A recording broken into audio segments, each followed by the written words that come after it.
I'm Marcus Blackwell, 47, and I built my fortune from nothing, a tech empire worth $65 million. 3 years ago, I thought I'd found love again with Elena, a brilliant attorney who seemed to understand the loneliness that comes with success. She moved into my penthouse, shared my bed, my dreams, my deepest fears about losing everything I'd worked for. Last Tuesday, while searching for my reading glasses in her purse, I found something that shattered my world, a sophisticated recording device, still warm from use. 3 years of intimate conversations, business calls, private moments, all captured, catalogued and stored on encrypted drives I discovered hidden throughout my own home. The woman I trusted with my heart had been building a case against me, gathering ammunition for what I can only assume was the ultimate betrayal. But Elena made one critical mistake. She underestimated exactly who she was dealing with. My hands trembled as I held the device, no larger than a matchbox, but sophisticated enough to capture crystal-clear audio from across a room. The weight of it felt disproportionate to its size, heavy, with the implications of what it represented. 3 years of my life, my trust, my love, all reduced to digital files on some server I'd never seen. I set the recorder on my mahogany desk and began searching the penthouse systematically. If Elena had hidden one device, there had to be others. The woman I thought I knew was meticulous in everything, her legal briefs, her morning coffee routine, even the way she arranged her clothes in my closet. She wouldn't have relied on a single recording device. I started with the obvious places, behind picture frames, under tables, inside lamp bases. Nothing. Then I remembered her peculiar insistence on improving certain areas of the penthouse. The new bookshelf she'd installed in my study, the decorative vase she'd placed on the mantel in the living room, the small clock she'd given me for my nightstand, a gift for our 6-month anniversary. The clock came apart easily. Inside, nestled against the battery compartment, was another device. This one was different, smaller, more advanced, with what looked like a wireless transmitter. My blood ran cold as I realized these weren't just recording devices, they were broadcasting equipment. Elena hadn't just been documenting our conversations, she'd been streaming them live to someone else. I dismantled the decorative vase next. Another device, this one with a tiny camera lens. Every intimate moment in our living room had been captured and transmitted. Every business call I'd taken while pacing in front of the fireplace. Every late-night conversation about my fears, my dreams, my vulnerabilities. The bookshelf yielded the mother-lode, a hard drive the size of a paperback book, connected to a network hub that had been disguised as a router enhancement. Elena had essentially turned my home into a broadcasting studio, and I'd been the unwitting star of a 3-year surveillance operation. As I sat surrounded by the evidence of her deception, memories flooded back with new clarity. Elena's convenient absences during important business calls, her habit of leaving the room when certain competitors were mentioned, the way she'd encouraged me to work from home more often, especially during sensitive negotiations. But what haunted me most were the intimate moments, the times I'd shared my deepest insecurities about my business, my ex-wife's betrayal that had left me wary of relationships, my fear that success had made me a target for people who only wanted my money. Elena had listened with such apparent empathy, holding me as I revealed my vulnerabilities. She'd been such a good actress that I'd actually believed she loved me. Now, I understood why she'd never seemed surprised by business developments that blindsided my competitors, why she'd always had such insightful questions about my industry, why she'd pushed so hard for us to attend certain social events where my rivals would be present. Elena wasn't just my girlfriend, she was a professional spy, and I'd been her mark. Asterisk, asterisk, I pulled Elena's business card from my wallet, the same card she'd given me at the tech law conference in San Francisco 3 years ago. The elegant cardstock felt different now, heavier somehow, as if weighted with deception. Elena Vasquez, corporate attorney, technology law specialist. Even her credentials had seemed perfect, too perfect. The conference had been a turning point for my company. We were on the verge of announcing a breakthrough in quantum encryption technology, and the legal implications were staggering. Patent, law, international regulations, corporate partnership side needed expert legal guidance, and Elena had appeared like an answer to prayer. I remember the moment I first saw her across the hotel lobby. She was standing near the registration desk, effortlessly elegant in a charcoal business suit, her dark hair pulled back in a sophisticated chignon. What struck me wasn't just her beauty. Successful men learn to be wary of beautiful women with hidden agendas, but her apparent confidence and intelligence. She was engaged in an animated discussion with another attorney about the nuances of international technology transfer laws, demonstrating knowledge that impressed even me. When she approached me later at the cocktail reception, I was immediately captivated by her insights into my industry. She knew about quantum computing developments that hadn't even been publicly announced yet. At the time, I'd attributed this to her expertise and industry connections. Now I realized she'd probably been briefed on my company's projects before we ever met. "Mr. Blackwell," she'd said, extending her hand with a smile that seemed genuinely warm. "I've been following your work with quantum encryption. Your approach to solving the decoherence problem is fascinating. The fact that she understood the technical aspects of my work was remarkable. Most attorneys I'd met had only a surface-level understanding of the technology they were supposed to protect. Elena spoke about quantum states and encryption protocols. With the fluency of someone who had actually studied the field, we talked for hours that night. She listened intently as I described the challenges of building a tech company from nothing, the pressure of competition, the loneliness that came with success. She shared stories of her own career struggles, her dedication to protecting innovators, like me, from corporate predators who would steal their work. The irony now was almost unbearable. I understand what it's like to be surrounded by people who want something from you, she'd said, her eyes reflecting what I'd interpreted as genuine empathy. Success makes you a target. You need someone who values you for who you are, not what you've built. Those words had resonated deeply.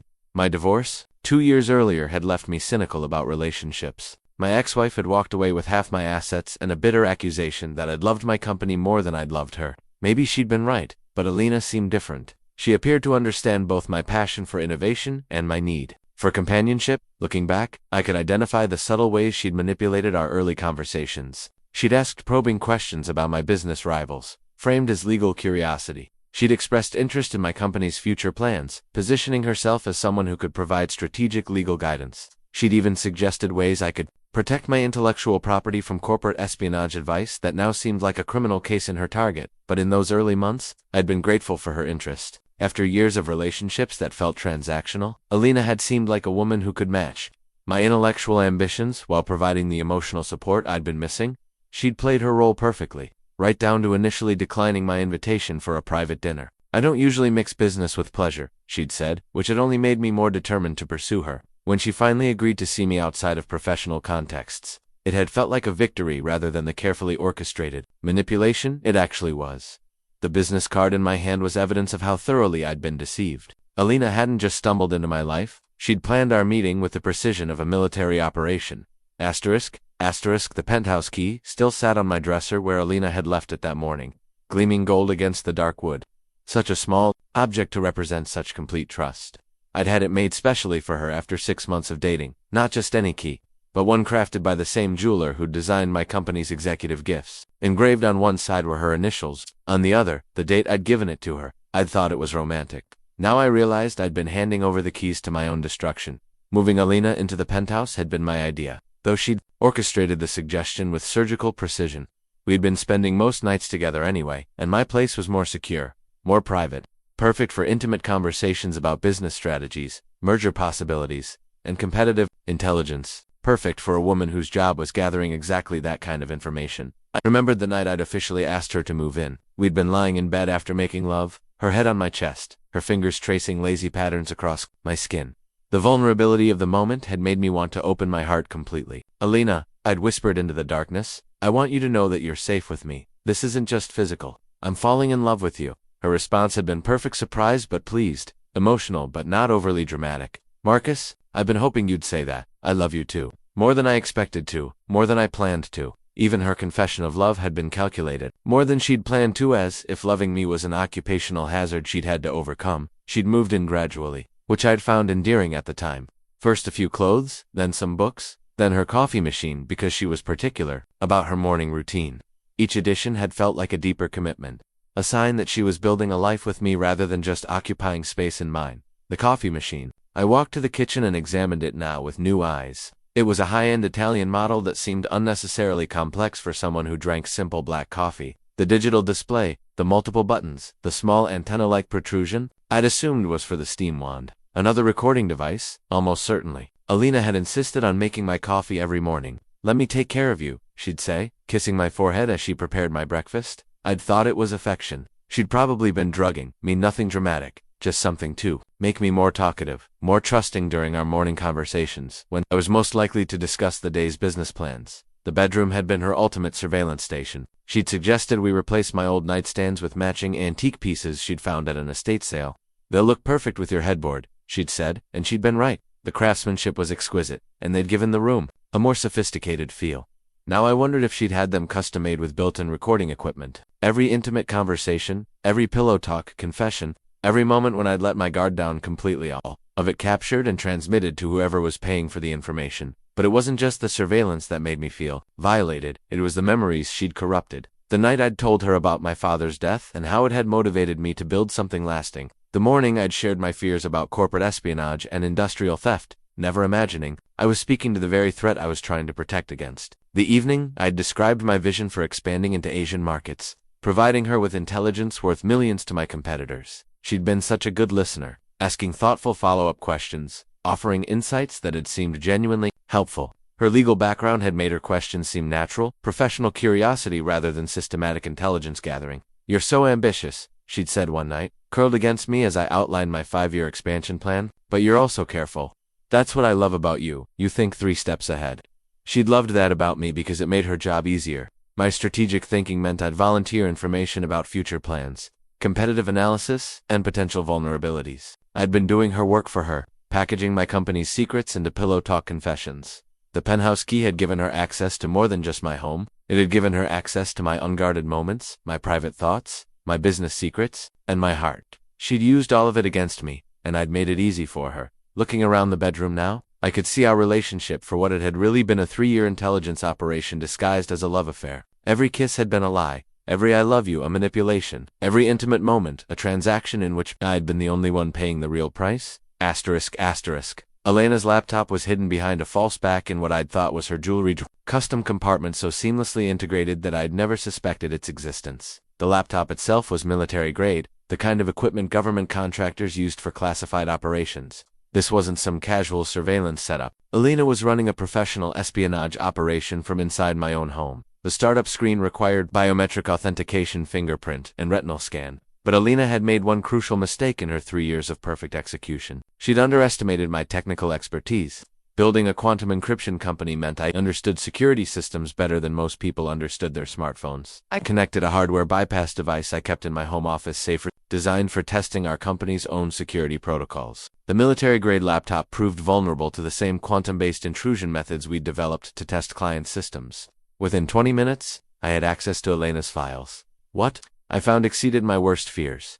The laptop contained terabytes of data, organized with corporate precision. Folders labeled by date, by conversation topic, by strategic value, audio files, video recordings, transcribed documents, and analytical reports that read like intelligence briefings. Elena hadn't just been recording our conversations, she'd been analyzing them, categorizing them, and preparing detailed reports for someone else. The folder labeled Blackwell Personal Vulnerabilities contained files that made my stomach turn. Recordings of me discussing my father's death, my divorce, my fears about trust and betrayal. But these weren't just recordings. Each file included analytical notes about how my emotional state could be exploited for intelligence gathering. Subject: most receptive to probing questions when discussing family trauma. Read one note. Recommend timing business inquiries to coincide with emotional vulnerability periods. Another note chilled me. Subject's trust in romantic relationships directly correlates with business information sharing. Recommend escalating physical intimacy to maximize intelligence yield. Elena had weaponized my need for emotional connection. Every time I'd opened up to her, every moment of vulnerability I'd shared had been catalogued and exploited for maximum intelligence extraction. The folder labeled Blackwell Technical Intelligence contained detailed analyses of my company's quantum encryption technology, complete with architectural diagrams, source code snippets, and competitive assessments. Information that should have been locked behind multiple security layers and my company's most secure servers. But Elena had never needed to hack my corporate systems. I'd brought the information home myself, discussing technical challenges with someone I'd trusted completely. Late-night conversations about breakthrough discoveries, weekend discussions about patent strategies, casual mentions of partnership negotiations, all of it had been recorded, analyzed, and transmitted to my competitors. The most damning folder was labeled Blackwell Strategic Intelligence. It contained detailed reports about my company's merger discussions, expansion plans, and competitive strategies. But the timestamps revealed something that made my blood run cold. These reports had been sent to external recipients. Before some of my own board meetings had taken place, Elena's handlers had known about my business decisions. Before my own executive team, the recipient list was encoded, but the payment records were clear. Elena had been receiving monthly payments of $50,000 for 3 years.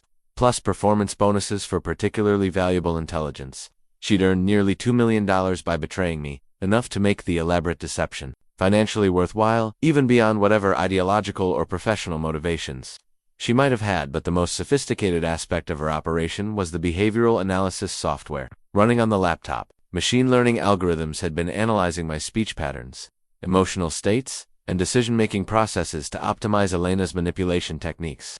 The software could predict when I'd be most vulnerable to specific types of questions, when I'd be most likely to share sensitive information, even when I'd be most receptive to physical intimacy. I'd been reduced to a series of algorithms and behavioral patterns, a target to be systematically exploited for maximum intelligence. Yield? Elena's expressions of love, her emotional responses, even her physical passion, all of it had been calculated by software, designed to manipulate me more effectively. The final insult was a folder labeled extraction protocol. Elena's handlers had been planning to end the operation soon, probably after extracting information about my company's upcoming IPO plans.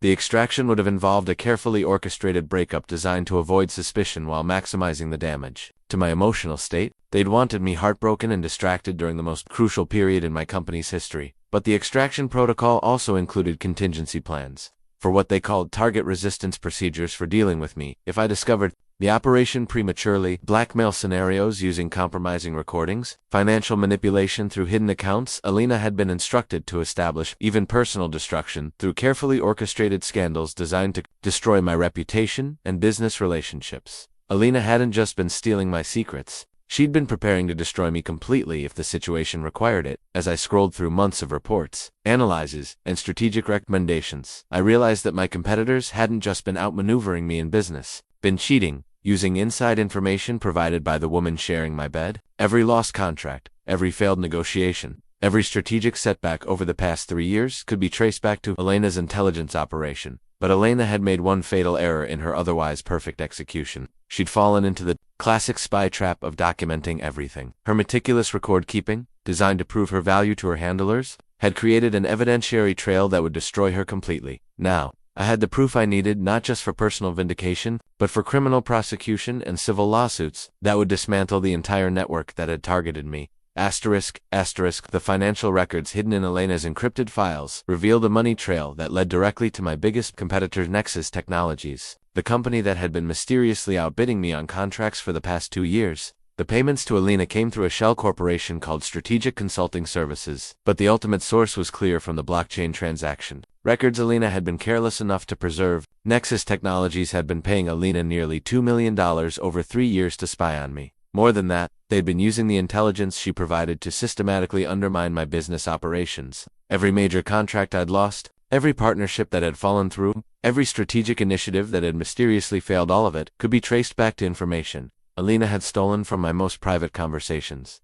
The bank statements showed payments that corresponded exactly with my major business developments. A $100,000 bonus payment 2 days after I'd discussed my Asian expansion plans with Elena. $50,000 deposited the day after I'd mentioned our breakthrough in quantum processing speed. $25,000 for providing advance notice of my partnership discussions with European technology firms. Elena had been selling my dreams in real time, allowing Nexus to stay one step ahead of every move I'd planned to make. But the financial records revealed something even more disturbing. Elena wasn't Nexus's only asset. The same shell corporation had been making payments to at least 12 other individuals, all in amounts suggesting long-term surveillance operations. Nexus had been running a systematic industrial espionage campaign against multiple competitors, with Elena as just one operative in a much larger network.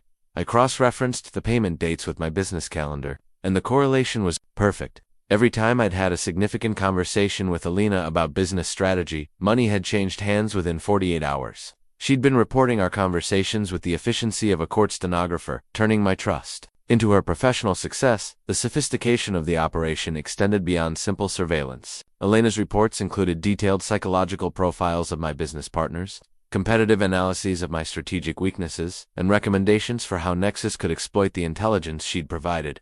She hadn't just been a spy, she'd been a strategic consultant helping my competitors destroy me. One report particularly stung: target's emotional attachment to subject provides optimal leverage for long-term intelligence gathering. Recommend maintaining romantic relationship for minimum 2 additional years to cover IPO preparation phase and post-launch expansion planning. Elena and her handlers had planned to keep manipulating me for 2 more years, extracting intelligence through our fake relationship while I prepared to take my company public. They'd calculated that the IPO intelligence alone would be worth tens of millions of dollars to Nexus's strategic planning. But the financial records also revealed a personal motivation beyond professional obligation. Her payment structure included performance bonuses that had made her wealthy. The base salary of $50,000 per month was just the beginning. She'd earned bonuses totaling over $800,000 for particularly valuable intelligence. The bonus structure explained her behavioral patterns. Elena had always been most affectionate and attentive, right before major business events or strategic discussions. I'd interpreted this as her caring about my success, but she'd actually been optimizing her intelligence gathering for maximum financial return. The money trail also revealed the timeline of Elena's recruitment. Payments had begun 3 months before we'd met at the tech conference, proving that our encounter hadn't been coincidental. Nexus had identified me as a target, researched my personal vulnerabilities, and deployed Elena specifically to exploit my post-divorce emotional state. Everything about our relationship had been engineered. Elena's legal specialization in technology law, her apparent understanding of my industry, her seeming empathy for my personal struggles, all of it had been professional preparation for a long-term comedy intelligence operation.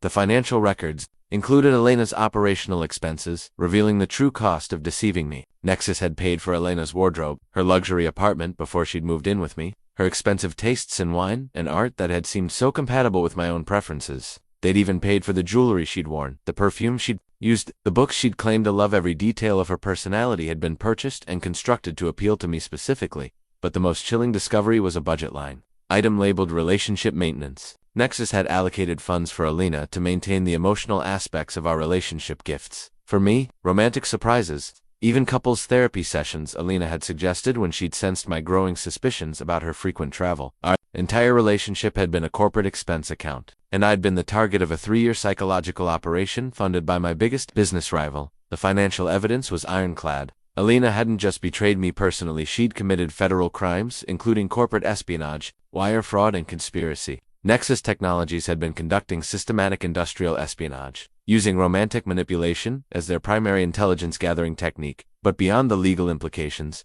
the financial records revealed the true scope of how I'd been violated. My competitors hadn't just been stealing my business secrets, they'd been purchasing my emotional intimacy, turning my capacity for love into a weapon against my own success. Elena's financial betrayal was complete. She'd sold my trust, my vulnerability, my love, and my business secrets to the highest bidder. Every kiss had been invoiced, every I love you had been a billable hour, every moment of intimacy had been a line item in Nexus's corporate espionage budget. ***, I sat in my home office at 3 in the morning, surrounded by the evidence of Elena's betrayal, with a yellow legal pad covered in strategic notes. Building a successful company had taught me that emotional reactions, however justified, were less effective than systematic planning. Elena had treated our relationship like a military operation, and I would respond with the same level of strategic precision. My handwritten notes covered multiple scenarios, each with contingency plans and risk assessments. The businessman in me recognized this as the most important negotiation of my life, but with stakes that went far beyond financial gain or loss.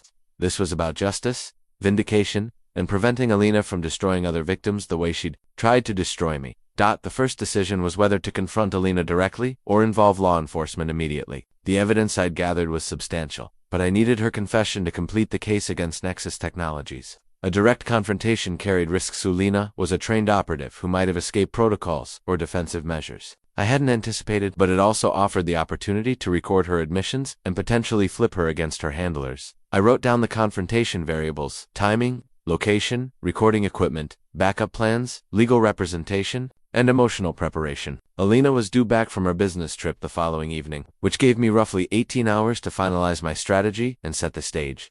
The emotional preparation was perhaps the most crucial element. 3 years of love, trust, and intimacy couldn't be easily compartmentalized, even with overwhelming evidence of Elena's deception. Part of me still wanted to believe there was some explanation, some justification that would make sense of the betrayal. But that weakness was exactly what Elena had exploited for 3 years, and I couldn't afford sentiment over strategy. I wrote down my emotional vulnerabilities to guard against them, my lingering feelings for Elena, my desire to understand her motivations, my hope that some part of our relationship had been genuine. These feelings would be weapons in Elena's hands during the confrontation, and I needed to armor myself against my own heart. The recording strategy required careful consideration. Elena had been recording me for 3 years, but turning her own tactics against her needed to be legally bulletproof. I researched single-party consent laws, confirming that I could legally record conversations in my own home without Elena's knowledge. The irony wasn't lost on me. I'd be using the same legal framework Elena had exploited to spy on me, but beyond legal authorization, I needed technical excellence.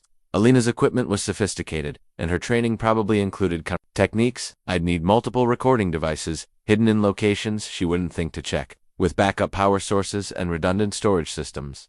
My strategic notes included contingency plans for various Elena responses: complete denial, partial admission, blame shifting, emotional manipulation, threats, or attempted escape. Each scenario required different tactical approaches, but they all led to the same endpoint: Elena's complete confession and cooperation with law enforcement. The most complex element was managing the emotional manipulation. I knew Elena would attempt. Her training had taught her to exploit my feelings, and she'd had 3 years to perfect her understanding of my psychological vulnerabilities. She would try to convince me that she'd genuinely fallen in love with me despite her professional obligations. She would claim that leaving her handlers was impossible due to threats or coercion. She would promise to make amends, to help me recover what had been stolen, to spend the rest of her life earning my forgiveness. I wrote down responses to each manipulation attempt, forcing myself to think through the psychological tactics she would use and prepare rational evidence-based replies. Elena was a professional liar, and I couldn't allow myself to be deceived by her performance during the confrontation. The broader strategic goal extended beyond Elena herself.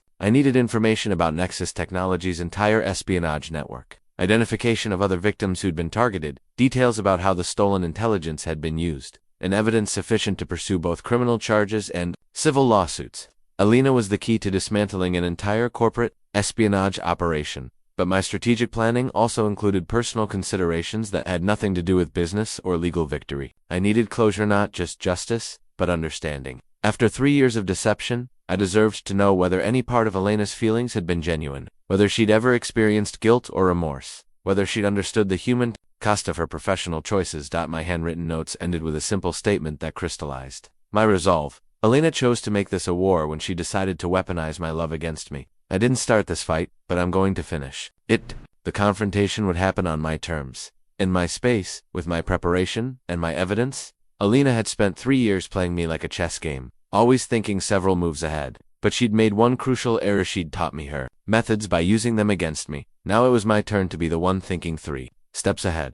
The building's security office was located on the 3rd floor, accessible only to residents and management. As the penthouse owner, I had legitimate access to all surveillance footage, though I'd never needed it before.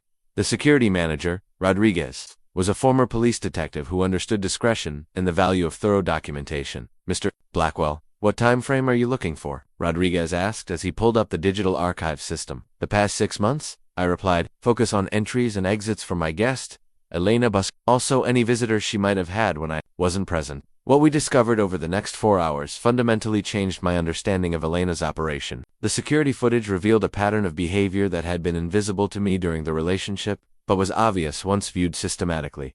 Elena had been maintaining a regular schedule of clandestine meetings throughout our relationship. Every Tuesday and Friday, during her supposed lunch breaks from her legal practice, Elena would leave the building and meet with the same individual in the coffee shop across the street. The meetings lasted exactly 30 minutes, always at the same corner table, always with Elena carrying the same leather portfolio. But more disturbing were the revelations about Elena's activities when I was traveling for business. On separate occasions over the past year, Elena had brought visitors to my penthouse while I was out of town. The same 3 individuals appeared repeatedly: 2 men and 1 woman, all appearing to be in their 30s, all carrying equipment, cases, and briefcases. Rodriguez enhanced the footage, and we could clearly see Elena's visitors photographing documents in my home office, installing or maintaining surveillance equipment, and conducting what appeared to be systematic searches of my personal belongings. Elena hadn't just been living in my home, she'd been running an intelligence operation from it, using my absence as opportunities for deeper surveillance and evidence gathering. The timestamp analysis revealed the sophistication of Elena's operational security. Her handler's visits always coincided with my business trips,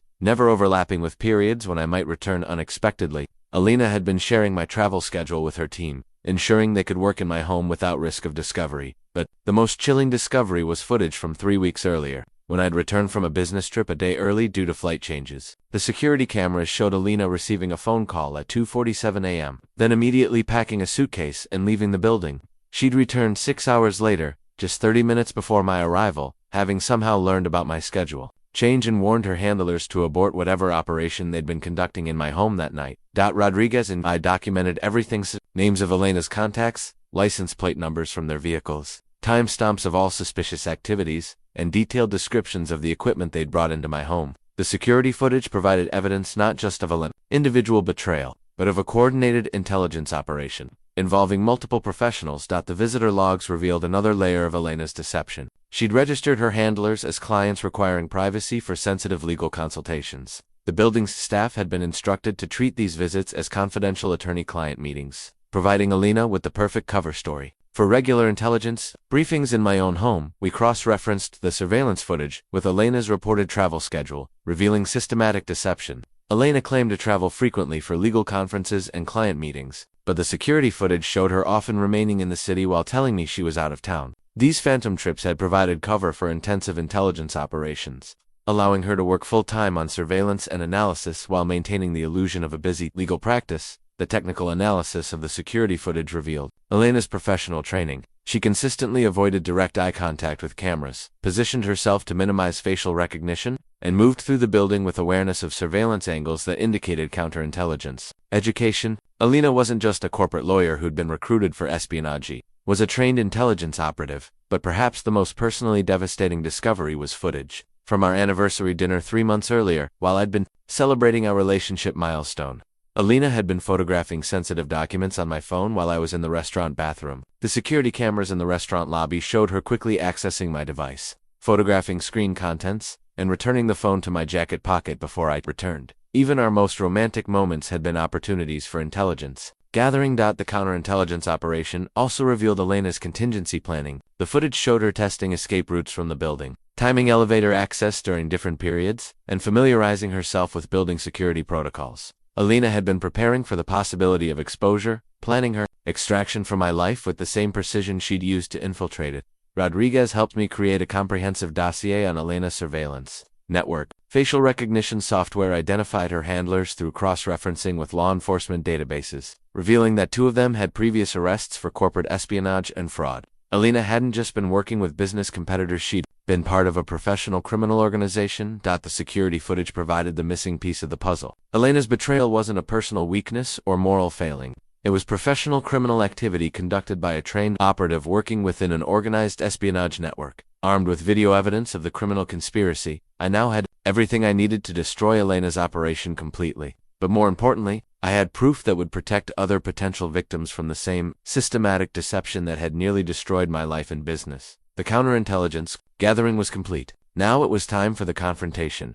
**** David. Morrison's business card had been in my wallet for over a decade, not because I'd needed legal counsel often, but because David was the kind of attorney you kept close in case of emergencies. Former federal prosecutor, current partner at Morrison & Associates, and the most ruthlessly effective legal mind I'd ever encountered. If anyone could help me navigate the criminal and civil implications of Elena's betrayal, it was David. His downtown office reflected his reputation and dare-stated elegance. Walls lined with law books and commendations, windows overlooking the city where he'd built his career prosecuting white-collar criminals. David had seen every variation of corporate fraud, industrial espionage, and personal betrayal that money and ambition could create. "Marcus," David said, closing the conference room door behind us. "When you called and said this was about corporate espionage and personal betrayal, I wasn't sure what to expect. But after reviewing the evidence you've provided, I can tell you this is one of the most sophisticated operations I've seen outside of government-level intelligence work." David had spent the morning reviewing Elena's laptop files, the financial records, the security footage, and my documentation of the surveillance equipment. His legal assessment was both validating and sobering. "From a criminal perspective, Elena and her handlers have committed multiple federal felonies," David explained, spreading the evidence across the conference table. "Corporate espionage, wire fraud, conspiracy, violation of computer fraud laws, and potentially racketeering if we can prove this is part of a larger criminal organization." The federal implications were significant. Elena's operation had crossed state lines, involved electronic communications, and targeted intellectual property worth millions of dollars. This wasn't a local criminal matter, it was a federal case that would involve FBI investigation and prosecution under laws designed to protect American businesses from exactly this kind of systematic theft. "But Marcus," David continued, his tone becoming more serious, "pursuing criminal charges means you'll become a witness in a federal prosecution. Your personal relationship with Elena will be scrutinized publicly. The media attention could be intense, especially given your company's profile and the sophisticated nature of this espionage operation." The civil litigation options were even more complex. Beyond Elena herself, I could pursue lawsuits against Nexus Technologies for corporate espionage, against the other members of the conspiracy for fraud and invasion of privacy, and potentially against any other companies that had benefited from stolen intelligence. The damages could be substantial, David noted. Not just the direct financial losses from lost contracts, but the broader harm to your company's competitive position, the cost of enhanced security measures, and the personal suffering you've endured. We could be looking at $50 to $100 million in total damages. But David also outlined the emotional toll of prolonged litigation. Civil lawsuits could take years to resolve, requiring depositions, testimony, and detailed examination of my relationship with Elena. The legal process would force me to relive the betrayal repeatedly, turning my healing process into a public legal spectacle. There's also the question of Elena's cooperation, David explained. If she's willing to testify against her handlers and provide information about the broader espionage network, prosecutors might offer her a plea agreement. That could mean reduced charges in exchange for her cooperation. The possibility of Elena receiving leniency in exchange for cooperation bothered me more than I'd expected. After 3 years of systematic deception, the idea that she might escape significant consequences felt like a continuation of the injustice she'd already inflicted. But David helped me understand the strategic value of Elena's cooperation. If Elena provides evidence against Nexus Technologies and identifies other victims of this espionage network, the broader prosecution could prevent dozens of other people from experiencing what you've been through. Sometimes justice is less about punishing individual wrongdoers and more about dismantling the systems that enable widespread harm. The legal consultation also forced me to confront the emotional aspects of pursuing justice. David had handled enough cases involving personal betrayal to understand the psychological complexities. Marcus, before we proceed with any legal action, you need to be clear about your motivations, David said. Are you seeking justice, revenge, financial compensation, or simply closure? The legal strategies for each goal are different, and mixing motivations can undermine your case. I'd been asking myself the same question since discovering Elena's betrayal. Part of me wanted revenge to see Elena destroyed professionally and personally the way she'd tried to destroy me. Part of me wanted financial compensation for the enormous losses I'd suffered. But mostly, I wanted justice and the assurance that Elena couldn't hurt anyone else the way she'd hurt me. David recommended a multi-track approach: immediate criminal referral to federal authorities, civil litigation against all parties involved in the conspiracy, and a personal confrontation with Elena designed to gather additional evidence and potentially secure her cooperation. But Marcus, David warned, once we initiate criminal proceedings, you lose control of the process. Federal prosecutors will determine how to handle Elena's case, and they might make decisions you disagree with.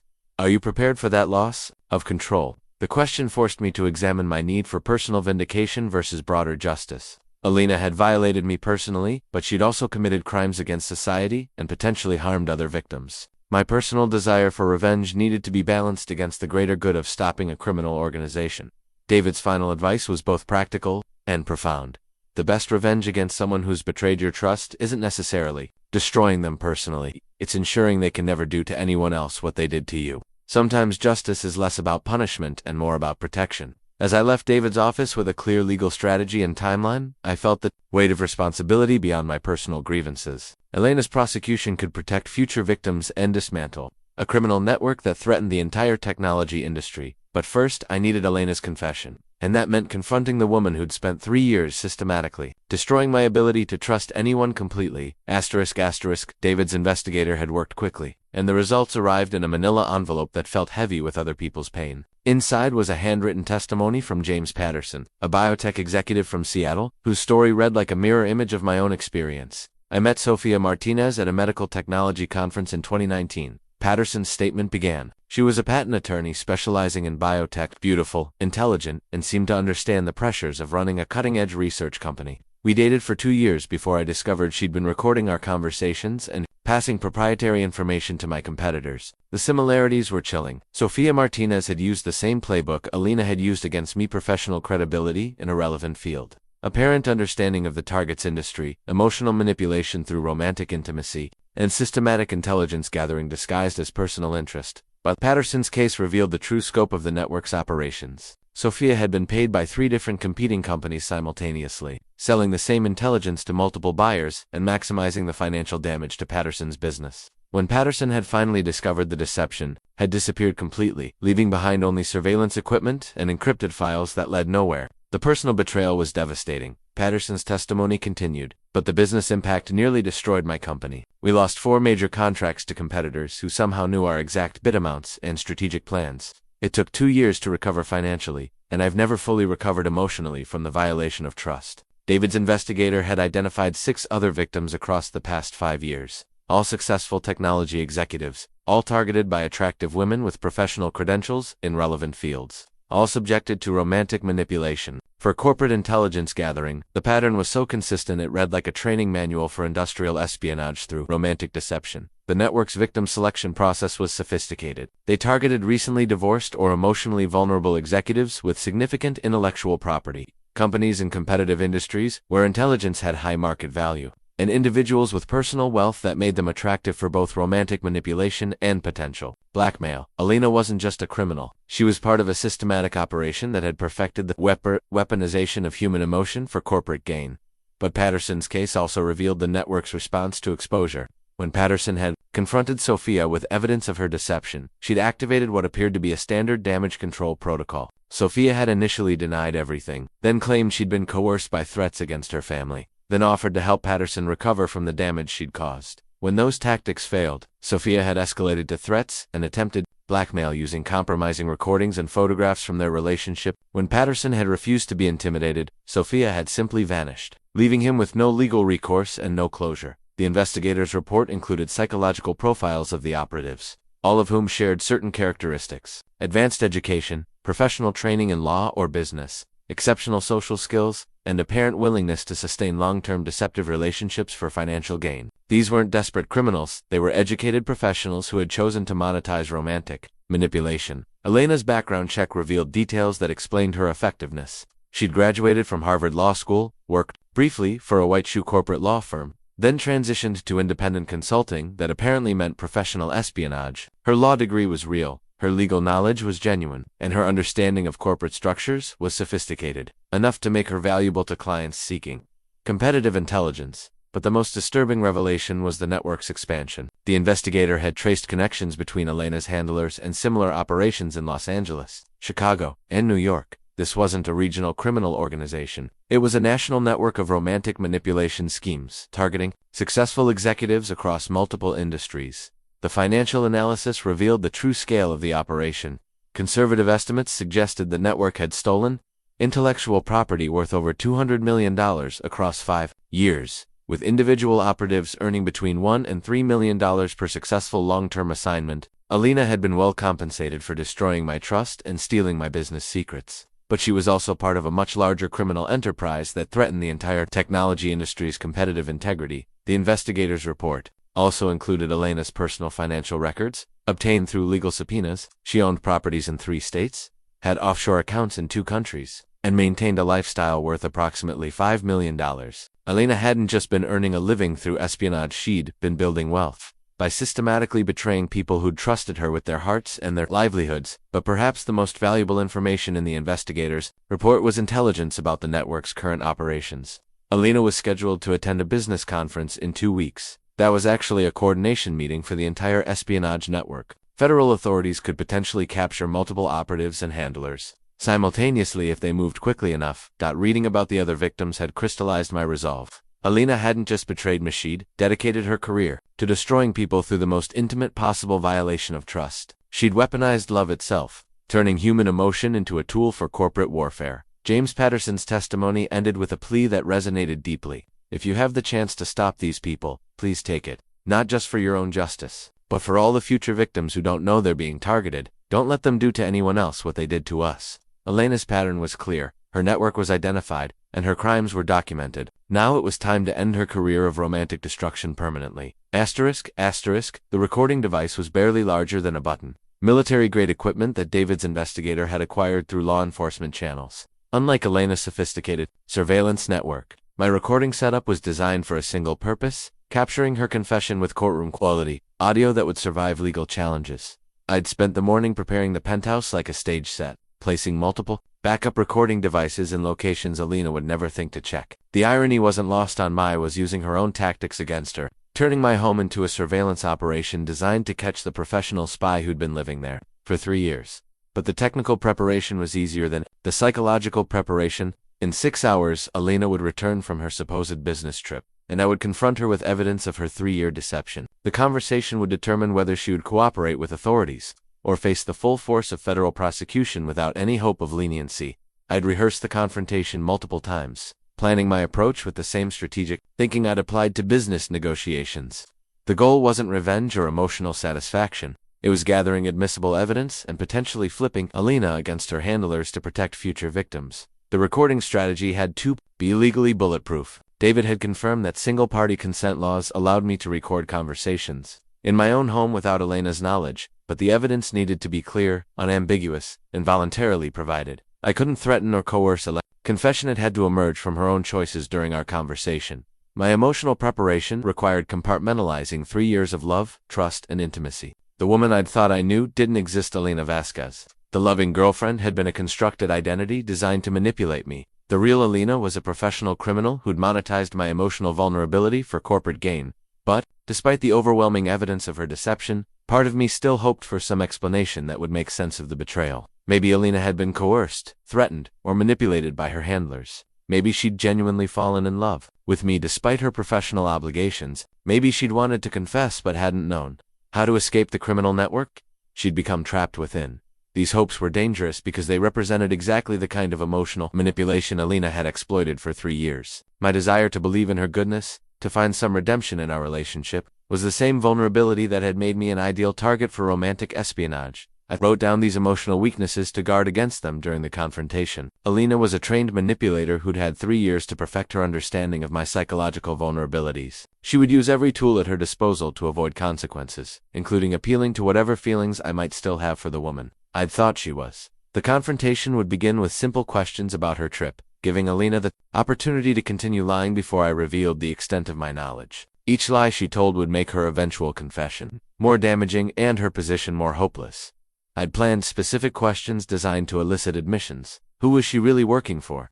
How long had the surveillance been going on? What information had she stolen? Who else was involved in the operation? How many other victims had been targeted? But beyond gathering evidence, the confrontation served another disclosure. After 3 years of deception, I needed to understand who Elena really was, beneath the constructed identity she'd used to manipulate me. I needed to know whether any part of our relationship had been genuine, whether she'd ever experienced guilt or remorse, whether she understood the human cost of her professional choices. The recording equipment was tested and positioned. The legal strategy was planned. The evidence was organized. The backup plans were prepared. In 6 hours, I would either extract Elena's confession and cooperation, or I would provide federal prosecutors with recorded evidence of her continued deception and obstruction of justice. But as I sat in my home office, surrounded by the evidence of Elena's betrayal, I realized that the confrontation would determine more than just her legal fate. It would determine whether I could ever trust anyone completely again, whether the capacity for love that Elena had weaponized against me could be rebuilt,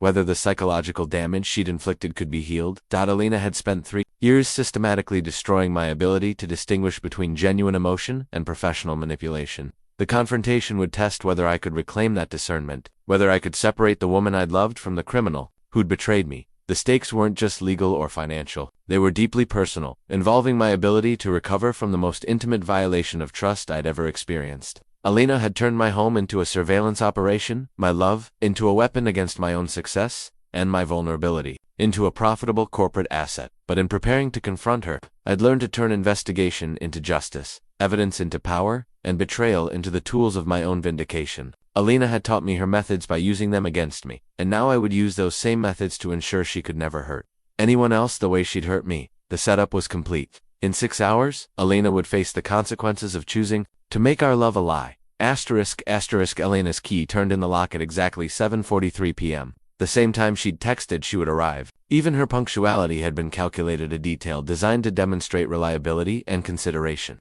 traits that would make me trust her more completely. The sound of her footsteps in the foyer triggered a mixture of adrenaline and heartbreak that I'd been steeling myself against for hours. "Marcus, I'm home," she called out, her voice carrying the same warm affection that had once made me feel cherished, and now made me feel manipulated. Home, the word stung because this had never been her home. It had been her office, her station, her base of operations for a 3-year intelligence mission. "In the living room," I replied, my voice steady despite the emotional storm beneath the surface. The recording devices were active. My legal strategy was clear, and my evidence was organized on the coffee table. But seeing Elena walk into the room, beautiful, poised, smiling with apparent genuine pleasure at seeing me, still hit like a physical blow. She was wearing the navy dress I'd bought her for our first anniversary, the one she'd worn to our most romantic dinner, the one she'd claimed was her favorite because of the memory associated with it. Now I understood that even her choice of clothing tonight was strategic, designed to evoke positive emotional associations and weaken my resolve. "How was the trip?" I asked, maintaining the facade of normalcy while studying her face for signs of deception. Elena had always been an exceptional actress, but now I was watching her performance with the knowledge of what she really was. "Productive but exhausting," Elena replied. settling onto the couch beside me with familiar intimacy. The client was demanding, but we made good progress on their intellectual property protection strategy. The lie came so easily that I might never have questioned it if I hadn't already known the truth. Elena had actually spent the weekend at a hotel 30 minutes away, meeting with her handlers to plan the next phase of her operation against me. "Tell me about the client," I said, giving her another opportunity to construct her deception. "What kind of intellectual property issues were they facing?" Elena launched into a detailed fabrication about a biotechnology company, struggling with patent protection, a story sophisticated enough to be believable but generic enough that I couldn't verify specific details. Her legal knowledge made her lies credible, which was exactly why she'd been so effective at deceiving me for 3 years. As she spoke, I watched for the micro-expressions and behavioral tells that might reveal her awareness of being caught. But Elena's training was exceptional as she maintained perfect eye contact, used natural gestures, and displayed no obvious signs of stress or deception. "Elena," I said, interrupting her fictional client's story, "I need to ask you something important, and I need you to be completely honest with me." Something flickered in her eyes, a momentary tightening that might have been wariness or preparation. "Of course, Marcus, what is it?" I reached for the coffee table and picked up the recording device I'd found in her purse 5 days earlier. Elena's expression didn't change immediately, but I caught the subtle shift in her breathing, the almost imperceptible stiffening of her posture. "Can you explain why I found this in your purse?" For the first time in 3 years, I saw Elena genuinely surprised. Not the calculated surprise she'd perfected as part of her emotional repertoire, but authentic shock at being caught off. Her mind was clearly racing, evaluating options, calculating responses, trying to determine how much I knew and how she should respond. "I don't know what that is," she said finally, her voice steady but lacking the natural confusion I would have expected from an innocent person. "Where did you find it?" "Elena, please don't insult my intelligence. This is a sophisticated recording device, and I found it in your purse, along with several others hidden throughout the penthouse. I know what you are, and I know what you've been doing." The mask finally began to slip. Elena's face shifted from loving girlfriend to something harder, more calculating. The woman I'd thought I knew was disappearing before my eyes, replaced by someone I'd never actually met. "Marcus, I think you're confused, Elena." I placed the hard drives I'd found on the coffee table beside the recording device. "I've accessed your files, I've seen the financial records, I know about Nexus Technologies, I know about your handlers, and I know about the other victims you've targeted." The transformation was complete. Elena's warm smile vanished, replaced by the cold assessment of a professional operative whose cover had been blown. The woman I'd loved for 3 years had been a constructed identity. And now, I was finally meeting the real Elena Vasquez. "Long have you known?" she asked, her voice now devoid of the affection that had colored every conversation for 3 years. It was a practical question from someone calculating her tactical options, not the response of someone falsely accused. "Long enough to document everything," I replied. "Long enough to understand the scope of what you've done to me, to my business, and to the other men you've targeted." Elena leaned back against the couch, studying me with the same analytical intensity she'd probably used when first evaluating me as a potential target. The loving girlfriend was gone completely, replaced by a professional spy assessing a blown operation. "What do you want, Marcus?" she asked finally, and the question carried no emotional weight whatsoever. Elena had disconnected from whatever artificial feelings she'd maintained during our relationship, revealing the cold calculation that had always been underneath. For 3 years, I'd wondered what Elena thought about when she looked at me. Now I knew she'd been evaluating my usefulness, my vulnerabilities, my value as an intelligence asset. The love I'd thought I'd seen in her eyes had been professional assessment disguised as personal affection. "I want the truth," I said. "All of it. Who you really are, who you're working for, how long this has been going on, and who else is involved." Elena smiled, but it was nothing like the warm expression I'd fallen in love with. This smile was sharp, calculating, and completely devoid of human warmth. "The truth, Marcus, is that you were a job, a very well-paying, long-term assignment that I executed flawlessly for 3 years. The truth is that everything you thought you knew about me, about us, about our relationship, was carefully constructed to exploit your emotional vulnerabilities and extract corporate intelligence." Each word hit like a physical blow, but I forced myself to remain focused on gathering evidence rather than processing the emotional devastation. Elena was finally being honest, and I needed her complete confession. "But you made a mistake," Elena continued, her tone almost conversational. "You started investigating instead of just confronting me emotionally. Most targets get angry and hurt, making them easy to manipulate further. You got systematic and strategic. That's what made you dangerous." The admission was exactly what I needed for the recording, but hearing Elena describe me as a target while sitting in the home we'd supposedly shared out of love was almost unbearable. "Who else is involved?" I asked, maintaining my composure despite the emotional carnage. Elena's calculating smile widened. "Oh, Marcus, you have no idea how deep this goes. Nexus Technologies was just the client. Marcus, we work for anyone willing to pay for competitive intelligence. Elena's voice carried a pride that was deeply disturbing. She was proud of her expertise in romantic manipulation and corporate espionage. We asked, Though I already knew from the surveillance footage and financial records that Elena was part of a larger network. There are 12 of us currently active in the network, all highly educated, all attractive, all trained in long-term psychological manipulation for intelligence gathering. We target executives in technology, biotechnology, aerospace, and defense contracting. Anyone with secrets worth selling. Elena was confessing with the casual tone of someone discussing a legitimate business strategy, as if systematically destroying people's ability to trust was just another form of consulting. The network has been operating for 8 years, she continued.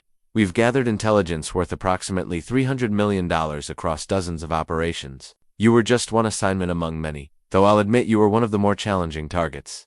Challenging how? I asked, though I wasn't sure I wanted to know the answer. You're naturally cautious, which made initial access difficult. Your divorce had made you wary of relationships, so establishing trust required more time and effort than usual. But once you committed emotionally, you became completely vulnerable.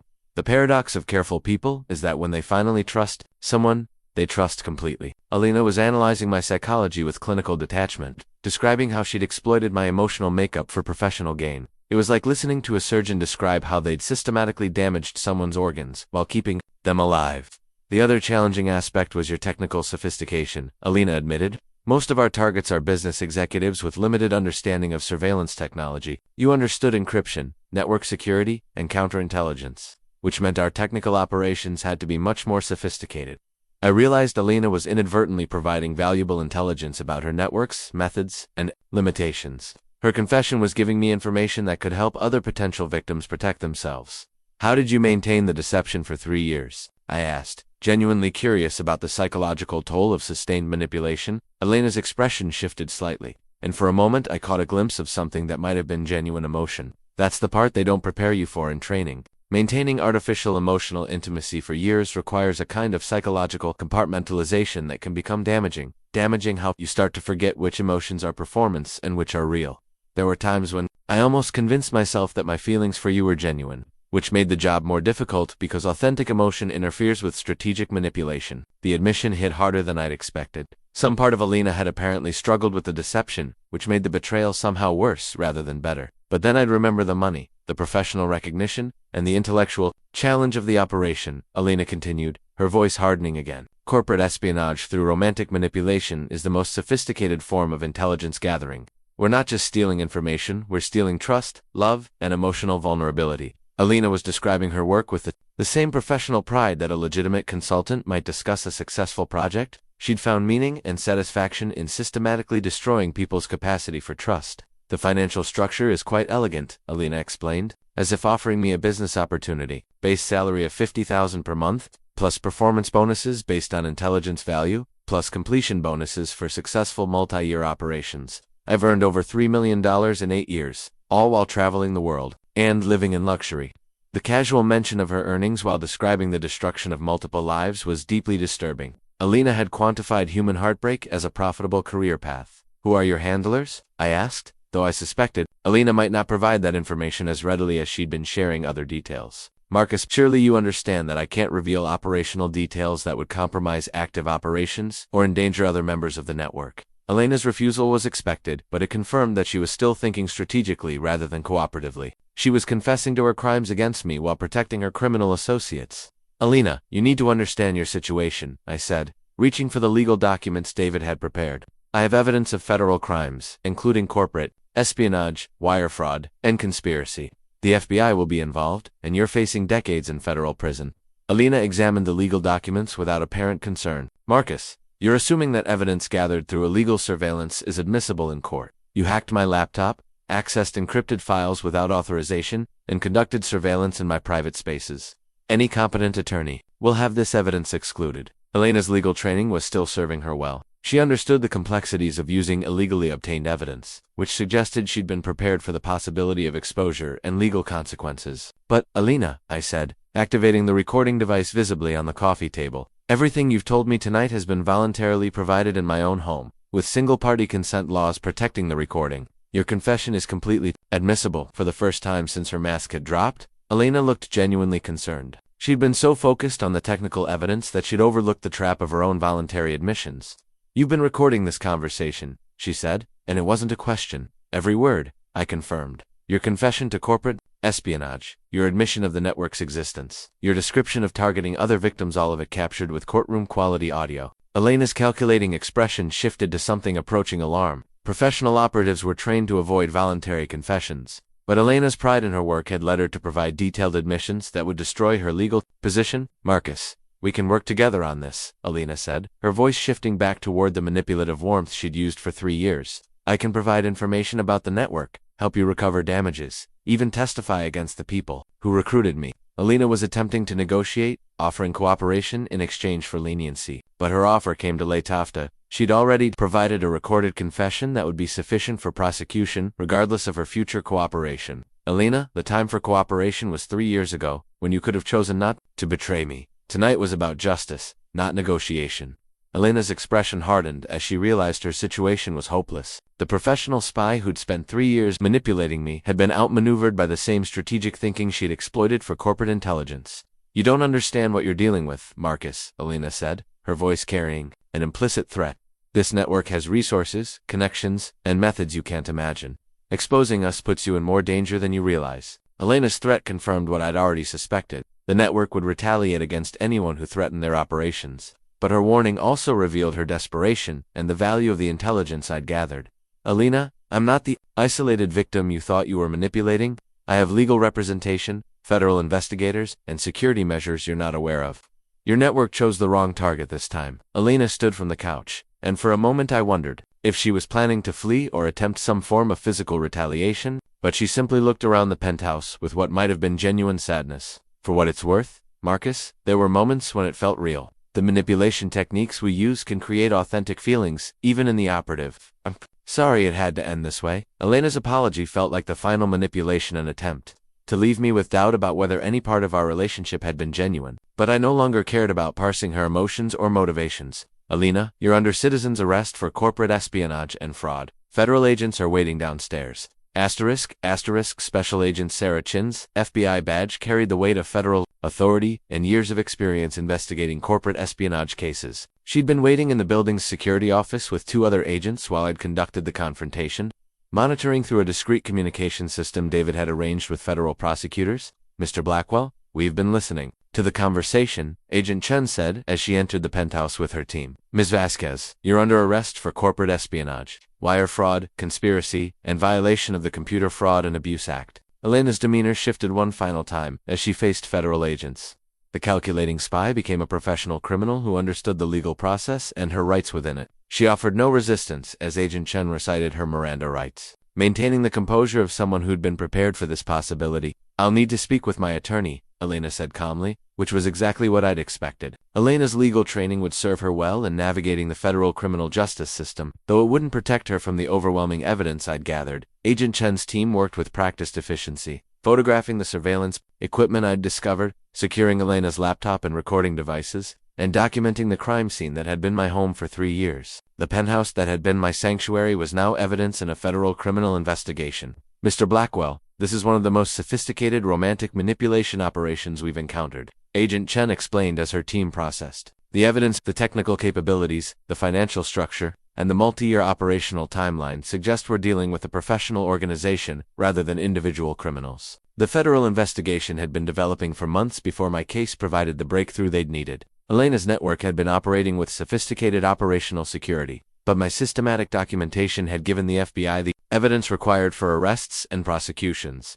The recording you obtained tonight is crucial," Agent Chen continued. "Elena's voluntary confession provides admissions that will be difficult for her defense attorneys to challenge. Her description of the network structure gives us targets for additional arrests."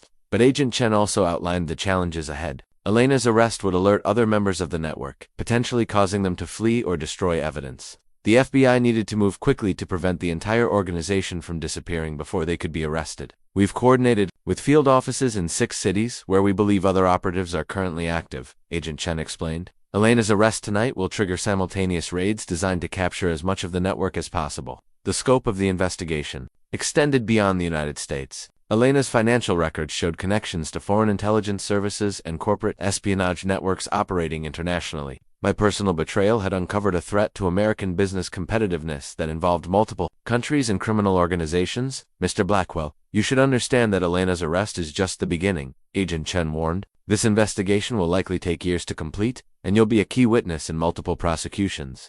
The media attention could be substantial. The federal case would require my testimony about the personal aspects of Elena's manipulation, the business secrets she'd stolen, and the broader impact of her espionage operation. My private relationship would become evidence in a public trial, exposing intimate details of my vulnerability and betrayal. But Agent Chen also outlined the broader implications of successful prosecutions. Corporate espionage through romantic manipulation is an emerging threat that we need to address aggressively.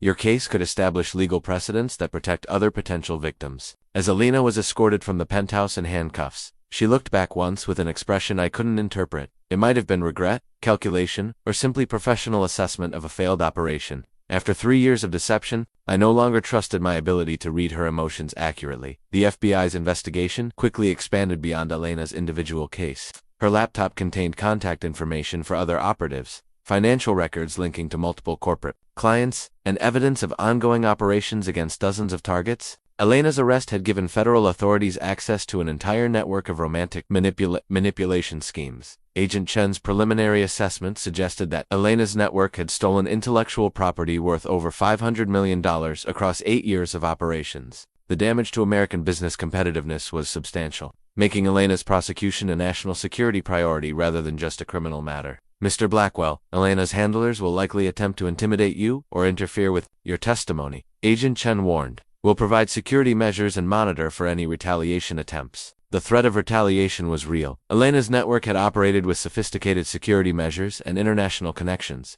suggesting resources sufficient for witness intimidation or worse. My decision to expose Elena had made me a target for the same criminal organization that had victimized me. But the federal investigation also provided vindication. Elena's arrest validated my suspicions, confirmed the scope of her betrayal, and demonstrated that my response had been proportionate to the actual threat she'd represented. As the FBI team finished processing the crime scene, Agent Chen handed me her business card. Mr. Blackwell, this investigation will require significant cooperation from you, but it also represents an opportunity to prevent other people from experiencing what you've been through. Elena's arrest was the beginning of justice, not its completion. But watching her escorted away in federal custody provided the first sense of closure I'd felt since discovering her betrayal. The woman who'd weaponized my love against me was finally facing consequences for her crimes. The FBI's investigation would ultimately determine whether Elena's confession and cooperation could reduce her sentence. But her arrest ensured that her career of romantic manipulation was permanently ended. Federal authorities had Elena Vasquez in custody. Her network was under investigation, and her victims would finally have the opportunity for justice. The woman who'd turned love into a weapon had been disarmed by the same strategic thinking she'd said. The empty jewelry box sat on my dresser where Elena had left it that morning,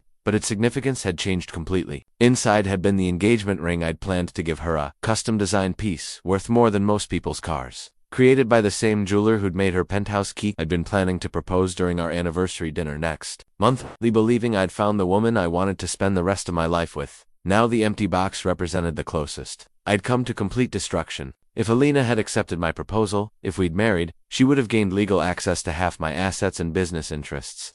The engagement ring that had symbolized my commitment would have become the key to Elena's ultimate heist, not just stealing my secrets, but stealing my life's work through marriage and divorce. The psychological impact of discovering Elena's deception was more devastating than the business losses or legal complexities. For 3 years, I'd believed I was building a relationship based on mutual love and respect. Every intimate conversation, every shared experience, every moment of vulnerability had been carefully documented and analyzed for intelligence value. Elena had corrupted my ability to distinguish between genuine emotion and professional manipulation. When she'd listened to my fears about my father's death, she'd been calculating how to exploit my grief for business intelligence. When she'd comforted me after difficult business setbacks, she'd been positioning herself to gather information about my competitive vulnerabilities.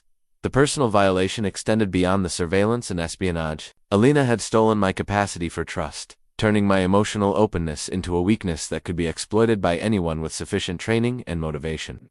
She'd weaponized intimacy itself, making me wary of any future romantic relationship. But perhaps the most painful realization was understanding how thoroughly I'd been deceived by someone I'd trusted completely. Elena's performance had been so convincing that I'd never suspected her true nature, despite warning signs that seemed obvious. In retrospect, her frequent travel, her sophisticated knowledge of my competitors, her convenient availability during sensitive business periods, all of it should have raised suspicions that I'd dismissed because I'd wanted to believe in our love.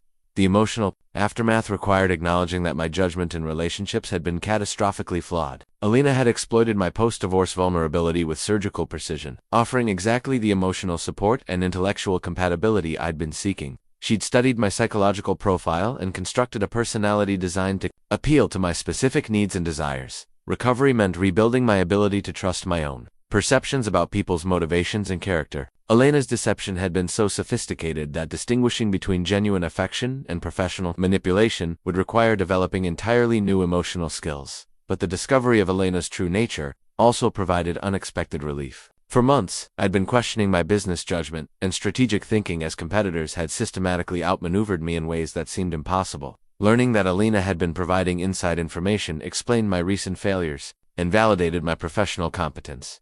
The financial recovery would be substantial once the legal proceedings concluded. Elena's crimes had caused quantifiable damages that could be recovered through civil litigation, and her network's assets could be seized to compensate victims. But the personal recovery would take much longer and require different kinds of healing. Betrayal had forced me to confront fundamental questions about human nature and the possibility of genuine connection in a world where some people viewed emotional intimacy as a tool for exploitation. Could I ever again trust someone completely enough to build a lasting relationship?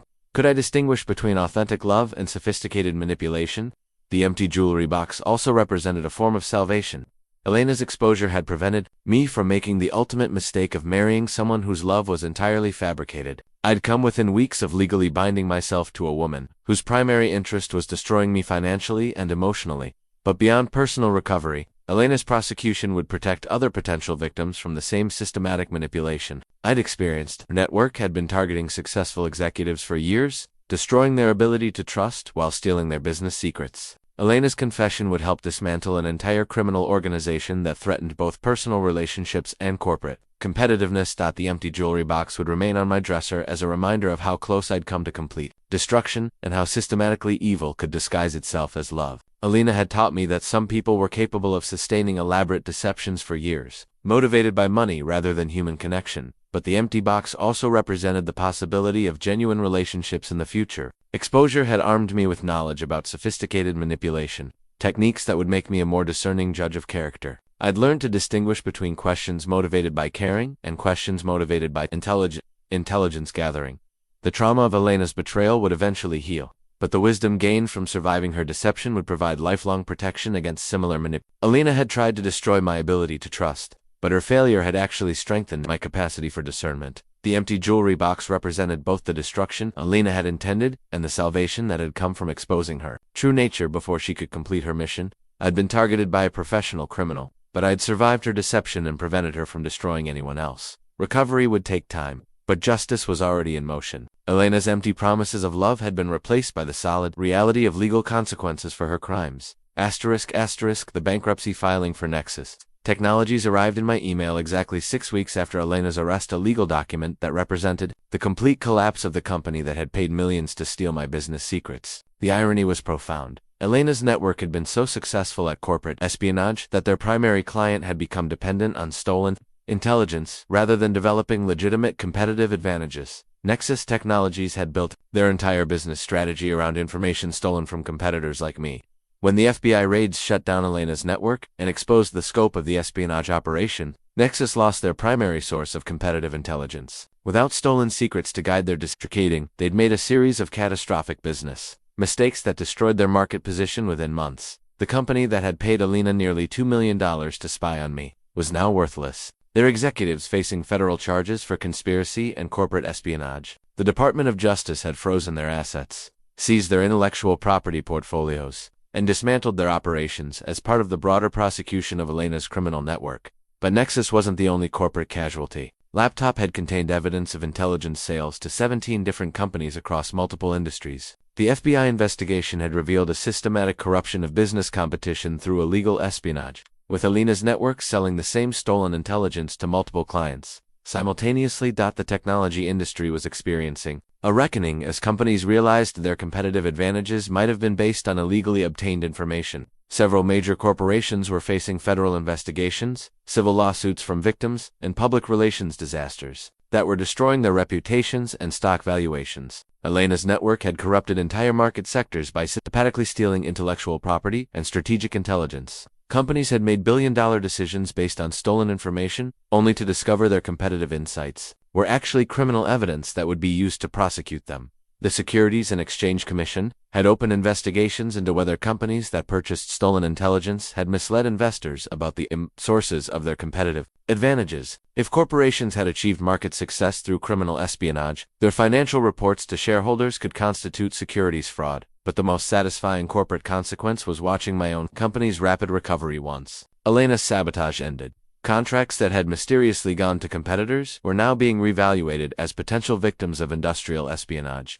Realized their decision-making had been corrupted by stolen intelligence. The competitive landscape that had seemed impossibly difficult for the past 3 years was suddenly returning to normal market conditions. Without Elena's intelligence feeding my competitors' strategies, they were making the same kinds of mistakes and misjudgments that naturally occur in legitimate business competition. My company's stock price had recovered significantly as investors recognized that our recent struggles had been caused by systematic sabotage rather than poor management or strategic errors. The market was revaluing companies throughout the technology sector as the scope of Elena's network became clear. The intellectual property that Elena had stolen was being returned through court orders and settlement agreements. Patents, trade secrets, strategic plans, and competitive analyses that had been illegally obtained were being purged from competitors' systems and restored to their rightful owners.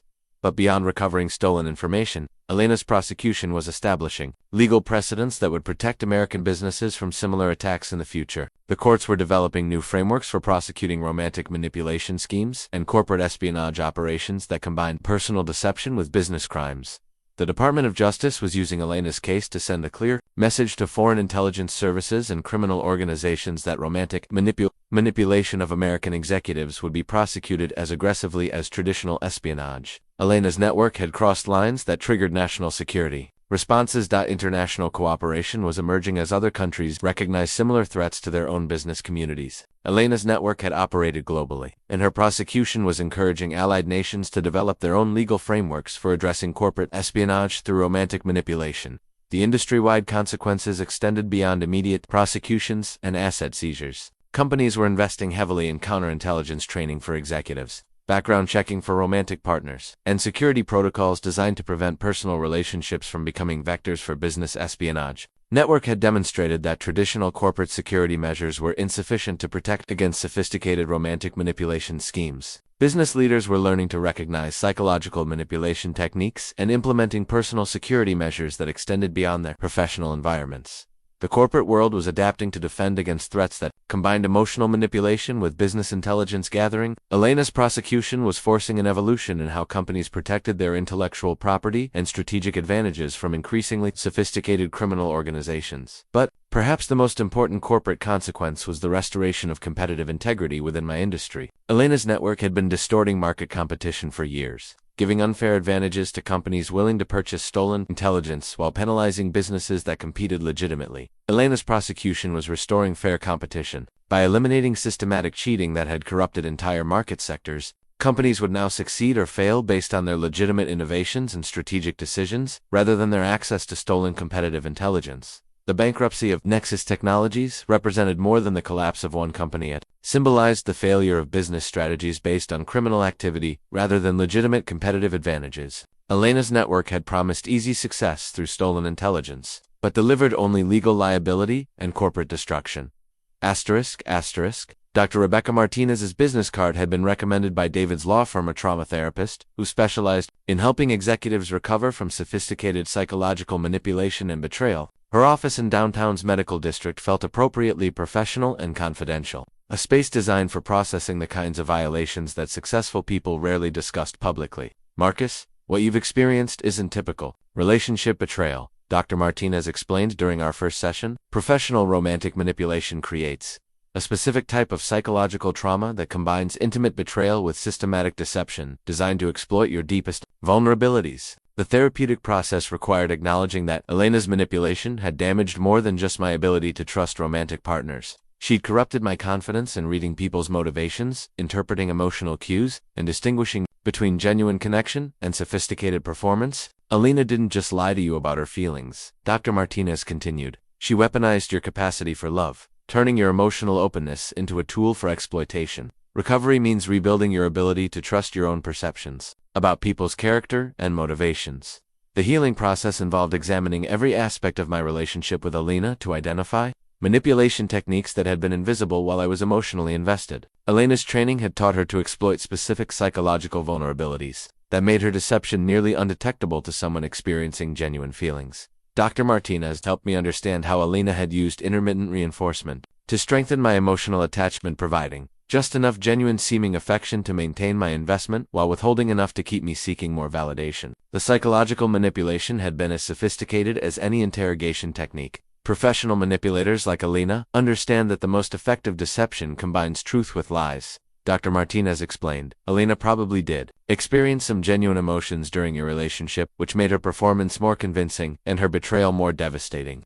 The therapeutic work involved separating my legitimate grief over the relationship's end from the trauma of discovering that my love had been systematically exploited for criminal purposes. Elena's deception had left me questioning whether any romantic connection could be trusted completely, but therapy also revealed the strength I'd developed through surviving Elena's manipulation. My systematic investigation of her deception demonstrated analytical skills and emotional resilience that had protected me from complete destruction. Elena had tried to break me, but I'd fought back strategically and effectively. Marcus, you need to understand that recognizing sophisticated manipulation doesn't make you naive or weak, Dr. Martinez emphasized. Elena was a trained professional who spent years perfecting her deception techniques. Most people would have been completely fooled by her operation. The healing process included reconnecting with friends and family relationships that had been neglected during my intense focus on Elena. I'd isolated myself socially during our relationship, partly because Elena had subtly discouraged connections that might have provided outside perspectives on her behavior. By my brother James had actually questioned some aspects of Elena's story during family gatherings, but I'd dismissed his concerns as jealousy or misunderstanding. Rebuilding those relationships required acknowledging that Elena's manipulation had extended beyond our romantic connection to isolate me from potential sources of support and alternative viewpoints. Elena wanted you emotionally dependent on her exclusively, Dr. Martinez observed. Isolation is a classic manipulation technique that makes targets more vulnerable to deception and less likely to seek outside perspectives that might expose the manipulation. The therapeutic work also involved developing new frameworks for evaluating people's motivations and character. Elena's deception had been so sophisticated that traditional relationship instincts were insufficient to protect against similar manipulation in the future. Dr. Martinez taught me to recognize psychological manipulation techniques: love bombing, gaslighting, intermittent reinforcement, emotional manipulation, and isolation tactics. Understanding these methods intellectually helped me process Elena's betrayal while building defenses against future manipulation attempts. But perhaps the most important aspect of healing was learning to distinguish between healthy caution and paralysis-inducing paranoia. Elena's betrayal had made me suspicious of everyone's motivations, which could prevent me from ever forming genuine connections again. The goal isn't to become invulnerable to deception, Dr. Martinez explained. The goal is to become discerning enough to recognize manipulation while remaining open to authentic connection. Elena shouldn't be allowed to destroy your capacity for love permanently. The healing process took months of weekly sessions, but gradually, I began to rebuild confidence in my ability to read people accurately. Elena's manipulation had been extraordinarily sophisticated, but it had also armed me with knowledge about deception techniques that would provide lifelong protection. Marcus, you've survived something that would have destroyed many people, Dr. Martinez observed. Elena's betrayal was devastating, but your response to it demonstrated remarkable strength and strategic thinking. You turned her deception into evidence, her manipulation into justice. The therapeutic work concluded with a framework for future relationships that balanced appropriate caution with openness to genuine connection. Elena had tried to teach me that love was a weapon, but therapy had helped me understand that love could also be a source of strength and healing. Dr. Martinez's business card remained in my wallet as a reminder that professional help was available whenever the trauma of Elena's betrayal became overwhelming, but it also represented the successful completion of a healing process that had restored my capacity for trust and connection. Elena had intended to destroy my ability to love completely. Instead, her exposure had taught me to love more wisely. The new security system console in my home office represented more than protection against future intrusions. It symbolized wisdom gained through surviving the most sophisticated betrayal of my life. The quantum encrypted communication system, biometric access controls, and counter-surveillance technology were designed by my own company, ensuring that no one could ever again turn my home into a surveillance operation without my knowledge. But the security measures extended Beyond technology to personal protocols that balance protection with openness to authentic relationships. Elena's betrayal had taught me that love could be weaponized, but healing had shown me that paranoia could be equally destructive to genuine human connection. The relationship protocols I'd developed weren't about suspicion or cynicism, were about discernment, background verification for anyone entering my personal life, gradual disclosure of sensitive information, and maintaining relationships with friends and family who could provide outside perspectives on my romantic choices. Elena had succeeded in isolating me from support networks that might have questioned her story or recognized her manipulation techniques. Future relationships would include people who knew me well enough to notice changes in my behavior or concerns about someone I was dating. The security system also included protocols for business relationships, ensuring that corporate espionage through personal connections couldn't threaten my company again. Elena's network had demonstrated that professional and personal vulnerabilities could be exploited simultaneously, requiring integrated security measures.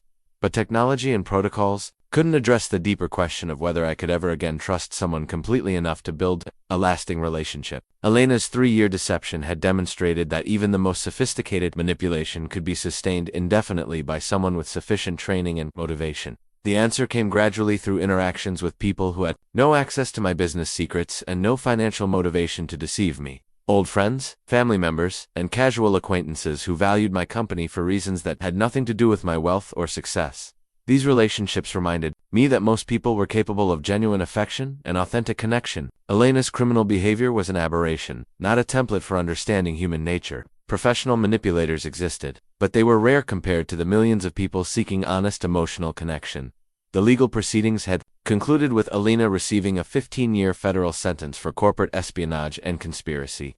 Her cooperation with authorities had helped dismantle the entire network, leading to dozens of additional arrests and convictions. Elena's testimony had protected future victims while ensuring she would never again be in a position to manipulate someone's love for criminal gain.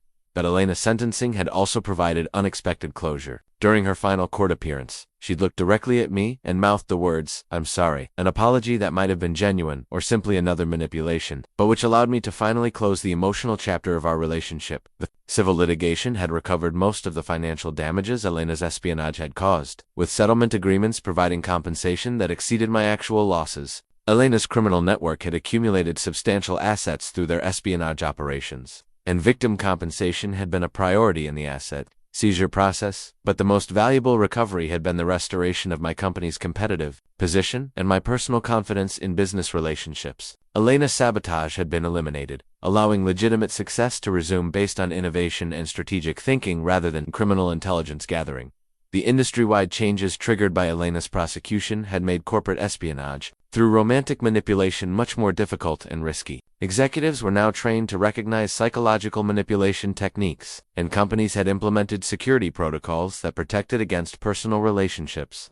Becoming vectors for business espionage, Elena's network had represented a significant threat to American business competitiveness, but their exposure had strengthened defenses against similar attacks in the future. The legal precedents established through Elena's prosecution would protect other potential victims, while deterring criminal organizations from attempting similar operations. 6 months after Elena's sentencing, I met someone who reminded me that authentic connection was possible despite the risks of deception. Sarah was a literature professor with no knowledge of my business and no apparent interest in my wealth, someone who valued conversation, shared interests, and genuine compatibility rather than strategic intelligence or financial advantage. Our relationship developed slowly, with careful attention to the difference between healthy intimacy and the artificial intensity Elena had used to accelerate emotional attachment. Sarah understood my caution without taking it personally, recognizing that my wariness came from experience rather than rejection of her. Specifically, the new security system console monitored our communications and interactions, but gradually, those protections became less necessary as Sarah's consistency and authenticity became apparent. Trust returned incrementally, based on evidence rather than hope. But it did return. Elena had tried to teach me that love was a weapon that would inevitably be used against me. But recovery had shown me that love could also be a source of strength, healing, and genuine connection when offered by someone with honest intentions. The empty jewelry box on my dresser had been replaced by a new ring, not an engagement ring yet, but a promise ring representing my commitment to remaining open to authentic love, despite the risks of deception. Elena's betrayal had nearly destroyed my capacity for trust, but it had ultimately strengthened my ability to recognize genuine connection. The security system console would always remind me that some people view emotional intimacy as an opportunity for exploitation, but the promise ring reminded me that other people view love as an opportunity for genuine partnership and mutual support. Elena had spent 3 years teaching me to fear love. Recovery had taken longer, but it had taught me to choose love wisely. Rather than avoiding it completely, the woman who'd tried to destroy my ability to trust had instead taught me to trust more carefully. Elena's greatest failure wasn't getting caught tight, was failing to permanently damage my capacity for authentic, human connection. Love remained possible, but it would never again be naive.